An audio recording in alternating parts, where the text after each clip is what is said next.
اعوذ باللہ من الشیطان الرجیم بسم اللہ الرحمن الرحیم وقالوا لن يدخل الجنت الا من كان هودا او نصارى تلك امانیہم قل ہاتوا برہانکم ان کنتم صادقین۔ سورۃ البقرہ آیت نمبر 111۔ یہودیوں کا 29واں بڑا جرم، بے بنیاد دعوے۔ وقالوا، اور انہوں نے کہا، یعنی یہودی اور عیسائی کہتے ہیں، لن يدخل الجنت الا من كان هودا او نصارى، یہودیوں اور عیسائیوں کے علاوہ کوئی بھی جنت میں ہرگز داخل نہیں ہوگا۔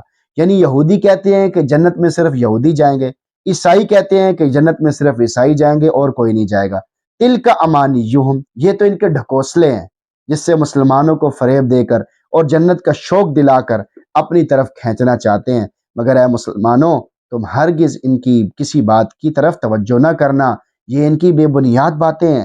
قل ہاتوا برہانکم ان کنتم صادقین، آپ ان سے کہہ دو کہ اپنی کوئی دلیل لاؤ اگر تم سچے ہو، یعنی اگر تم اپنے دعوے میں سچے ہو تو پھر اپنے دعوے پر کوئی مضبوط اور ناقابل تردید دلیل لے کر آؤ، اس لیے کہ میں ڈھکوسلوں اور جھوٹی تمناؤں سے کچھ نہیں ملتا۔ آیت کا میسج آپ کے نام، صرف نسب اور نسبت کافی نہیں ہے، ایمان اور عمل صالح کے بغیر صرف نسب اور نسبت کی وجہ سے اپنے جنتی ہونے کا دعویٰ کرنا صرف بے وقوفی، حماقت اور جھوٹی آرزوؤں کے سوا کچھ بھی نہیں ہے۔ نمبر 2، بات دلیل کے ساتھ، کسی کی تردید کے لیے صحیح اور مضبوط دلائل کا ہونا ضروری ہے، صرف دعووں ہی سے کوئی چیز ثابت نہیں ہو جاتی۔ اس لیے صرف یہود و نصارہ کا جنت میں جانے کا دعویٰ بالکل غلط ہے۔ جنت میں جانے کے لیے اس کے بعد والی آیت، یعنی ایک آیت نمبر 112 میں ایک قانون بیان کیا جا رہا ہے، جو اگلی آیت میں آپ اس کو دیکھیں گے۔ تو صرف امیدیں لگانے سے کچھ نہیں ہوتا۔ بہت سارے لوگ کہہ دیتے ہیں بس میں انشاءاللہ کوئی مسئلہ نہیں، اللہ خیر کرے گا۔ امید تو رکھنی چاہیے، لیکن آپ کا یہ کہنا کہ بس میں اللہ کا بہت بڑا ولی ہوں، اب آدمی کے کام بالکل الٹے ہوتے ہیں، کام بالکل صحیح نہیں ہوتے، دین سے بالکل دور ہوتا ہے، نظر آ رہا ہوتا ہے، اس کو خود بھی پتہ ہوتا ہے، لیکن اس کے باوجود وہ کہہ رہا ہوتا ہے بھائی میں تو اللہ کے قریب ہوں، اللہ کے ہم سب قریب ہیں، کوئی مسئلہ ہی نہیں ہے مجھے۔ یعنی کئی آیتوں کے غلط مطلب سمجھ کر، حدیثوں کے غلط مطلب سمجھ کر آدمی پتہ نہیں کیا سے کیا بنا ہوا ہے۔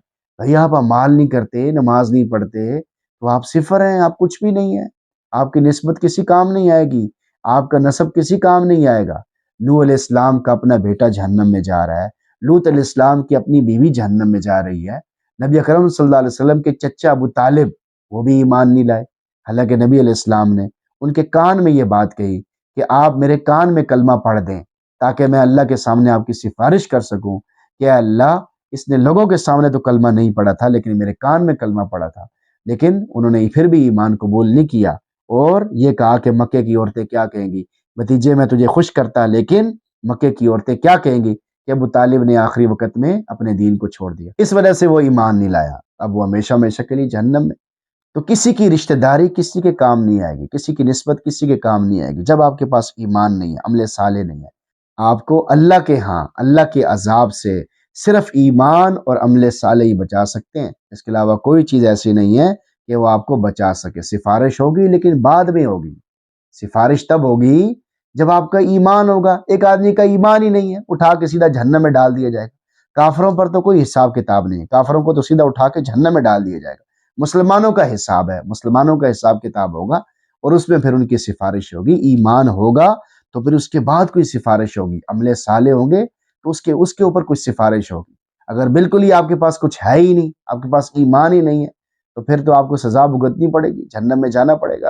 اور جہنم میں جانا کوئی کھیل نہیں ہے، تھوڑی دیر کے لیے بھی جہنم میں جانا، اللہ الامان الامان، اللہ حفاظت فرمائے، اللہ ہم سب کی حفاظت فرمائے۔ اللہ تعالیٰ ہم میں سے کسی کو بھی تھوڑی دیر کے لیے بھی جہنم میں نہ لے کر جائے۔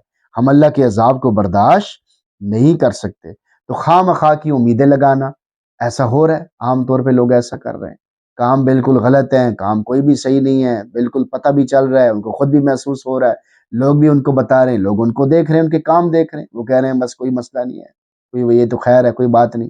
یعنی کام بھی کوئی نہیں کرنے اور ساتھ یہ بھی کہنا ہے کہ ہم اللہ کے بہت قریب ہیں، ہم اللہ کے ولی ہیں۔ تو یہ شیطان کے بہت بڑے دھوکے ہیں، جیسے یہودیوں اور عیسائیوں کو یہ دھوکہ لگ گیا تھا کہ جنت میں ہم جائیں گے کیونکہ ہم اللہ کے لاڈلے ہیں، نبیوں کی اولاد ہیں۔ تو یہ بات اللہ کے ہاں نہیں چلتی، اس لیے اللہ نے فرمایا کہ دلیل لے کر آؤ اگر تم سچے ہو۔ تو اللہ تعالیٰ سے دعا ہے کہ اللہ تعالیٰ ہم سب کو عمل سمجھ توفیق عطا فرمائے۔